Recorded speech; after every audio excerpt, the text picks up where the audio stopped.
অবৈধ পানীয় জলের সংযোগ বিচ্ছিন্ন করার কাজ শুরু করলো পিএইচই। এদিন সালানপুর এলাকার বিভিন্ন কারখানা, হোটেল, পেট্রোল পাম্প, গ্যারেজ সহ বিভিন্ন অবৈধ পানীয় জলের সংযোগ বিচ্ছিন্ন করতে পিএইচই দপ্তরের আধিকারিকদের পাশাপাশি স্থানীয় প্রশাসন, পুলিশ একযোগে এই অভিযান শুরু করেছে। পিএইচই দপ্তরের অ্যাসিস্ট্যান্ট ইঞ্জিনিয়ার সন্দীপ কুন্ডু জানান, মুখ্যমন্ত্রীর নির্দেশের পর বিভিন্ন জায়গায় অবৈধ পানীয় জলের কানেকশন বিচ্ছিন্ন করা হচ্ছে। তারই পরিপ্রেক্ষিতে সালানপুর কারখানা, পেট্রোল পাম্প সহ বিভিন্ন জায়গায় অবৈধ জলের সংযোগ বিচ্ছিন্ন করার কাজ শুরু হয়েছে। বিচ্ছিন্ন করার পাশাপাশি অবৈধ সংযোগকারীদের জরিমানা করা হবে, এমনটাও জানিয়েছেন তিনি।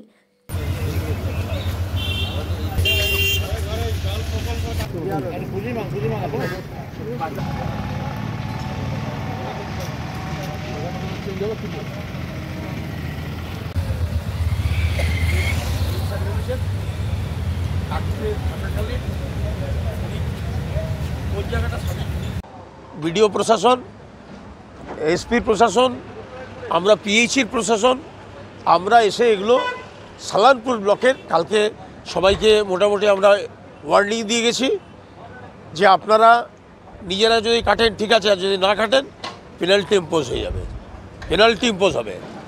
এরা আজ কালকের এডিএম সাহেব বলেছেন যে যা কাটছেন, যা খরচা হচ্ছে পেনাল্টি ইম্পোজ করে দেবেন, এটা বলেছে।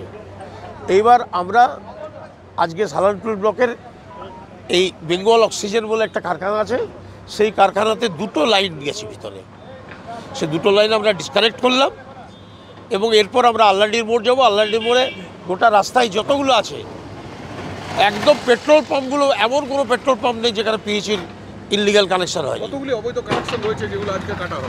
আজকে আমরা দেখি টেন্টেটিভ আমরা ধরেছি, আমরা টেন্টেটিভের টাইম লাগছে তো এইখান থেকে যাব, যে পরে আবার জেসিবি যাবে, টাইমে আমরা মোটামুটি কাল 10টা-12টায় ইয়েতে আমরা কালকে দিয়েছি। আজকে তারপরেও কিছু আমরা পাশাপাশি থেকে কালকে বলার পর কেউ আবার একজন বলেছে স্যার ওরটা তো আছে, আমরা সেগুলো আজকে দেখবো, দেখে দেওয়ার কাটার চেষ্টা করব। আমরা সন্ধ্যা পর্যন্ত কাজ করব। অনেক সময় দেখা যায় যে মনে করুন আজকে আপনারা অবৈধ সংযোগ কেটে যাচ্ছেন, কিন্তু দিন কয়েক পর আবার তারা হয়তো সংযোগ করে নেয়, তখন সেক্ষেত্রে সেই জন্য পেনাল্টি ইম্পোজটা করে দিচ্ছে, আগে ভয়টা পাইয়ে দিচ্ছে।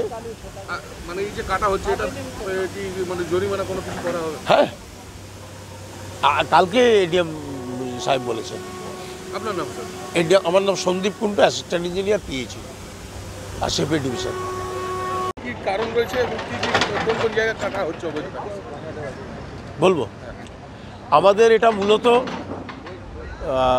চিফ মিনিস্টার আমাদেরকে বলেছেন এবং আমাদের চিফ সেক্রেটারি যে জায়গাগুলো তো যারা জল নিয়ে ব্যবসা করছে, পানীয় জল নিয়ে ব্যবসা যারা করছে, তাদের লাইনকালে ইমিডিয়েট ডিসকানেক্ট করতে হবে।